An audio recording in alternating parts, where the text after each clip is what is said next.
Við höldum áfram yfirferð okkar á þátttökureglunum 9 og nú eru það reglur 4, 5 og 6. Málefni sem hafa áhrif á líf barna og viðeigandi umhverfi, þáttaka án aðgreiningar, stuðningur og þjálfun fyrir fullorðna og börn.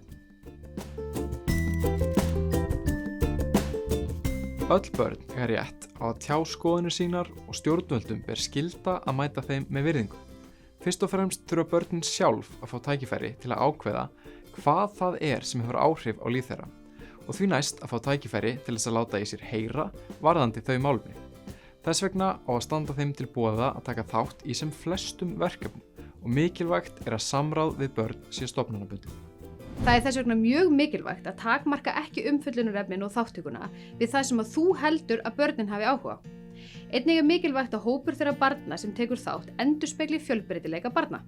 Til dæmis ef taka á ákvarðanir varða móðurmálskennslu, að tala við börn sem tala annað móðurmál en íslensku og þegar breyta á leikskólum auðvitað nauðsynlegt að ræða við börnin í leikskólanum.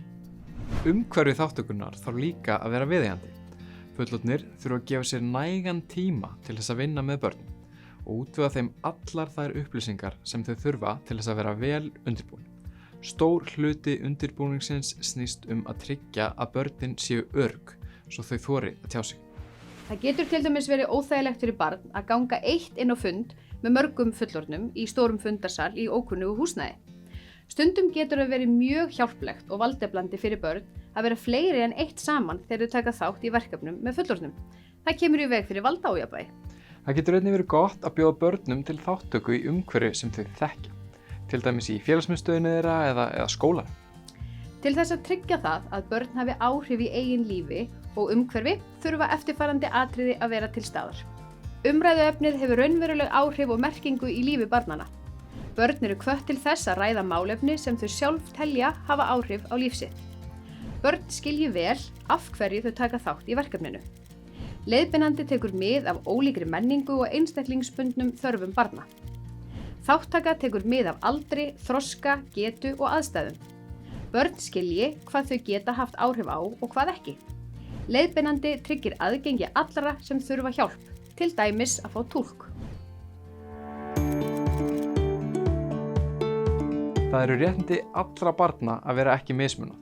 Börn eru eins mismunandi og þau eru mörg og mikilvægt að þáttaka þeirra sé einstaklingsmiðuð.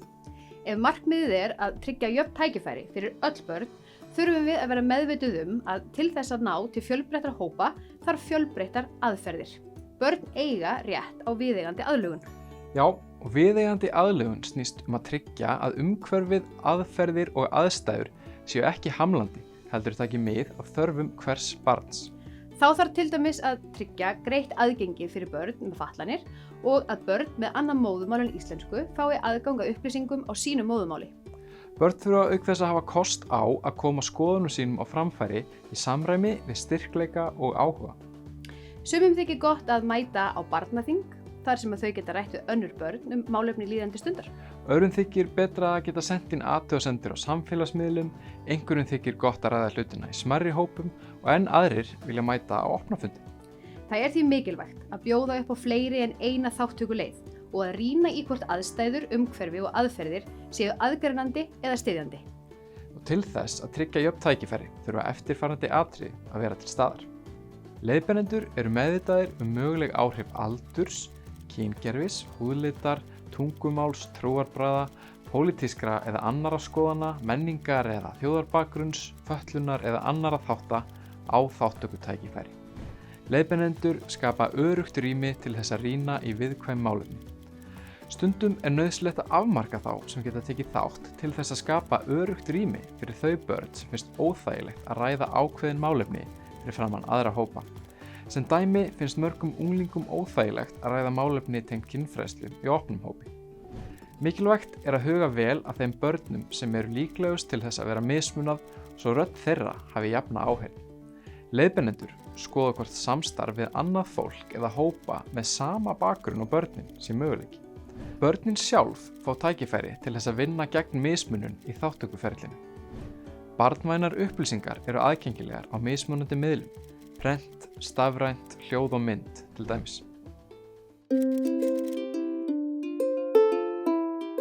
Fullorðnir sem vinna að þátttöku barna þurfa þjálfun til þess að byggja upp hæfni í að styðja við merkingabæra þátttöku þeirra. Já, það er til dæmis mikilvægt að leiðbeinendur séu góðir í mannlegum samskiptum, kunni að leiðbeina án þess að stýra og geti greint vandamál. Börn þurfa líka þjálfun til þess að vera vel undirbúin. Þau þurfa að þekkja réttindi sín, beita virkri hlustun og eftir atvikum þurfa þau þjálfun og stuðning í samskiptum við valdhafa, fjölmiðla og aðra aðila. Sömuleiðis þurfa þau þjálfun í ýmis hlutverk, til dæmis sem leiðbeinandi eða fundastjóri. Til að tryggja stuðning og þjálfun allra aðkomandi þarf að passa að leiðbeinendur treysti sér í að styðja börn til merkingabærar þátttöku. Leiðbeinendur þekki reglurnar nýju og skilji mikilvægi merkingabærar þátttöku barna. Leiðbeinendur skipuleggi þátttöku barna sem lærdómsferli. Leiðbeinendur geti sótt sér stuðning og þjálfun. Börnum sé boðin viðeigandi þjálfun og stuðningur. Börn fái tækifæri til þess að vera leiðbeinendur eða meðleiðbeinendur. Leiðbeinendur geti greint möguleg neikvæð áhrif þátttökunar á börn og geti unnið gegn þeim. Leiðbeinendur geti varið börn gegn sýndarþátttöku og bent valdhöfum og öðrum á þegar hætta er á að þáttakan hafi neikvæð áhrif.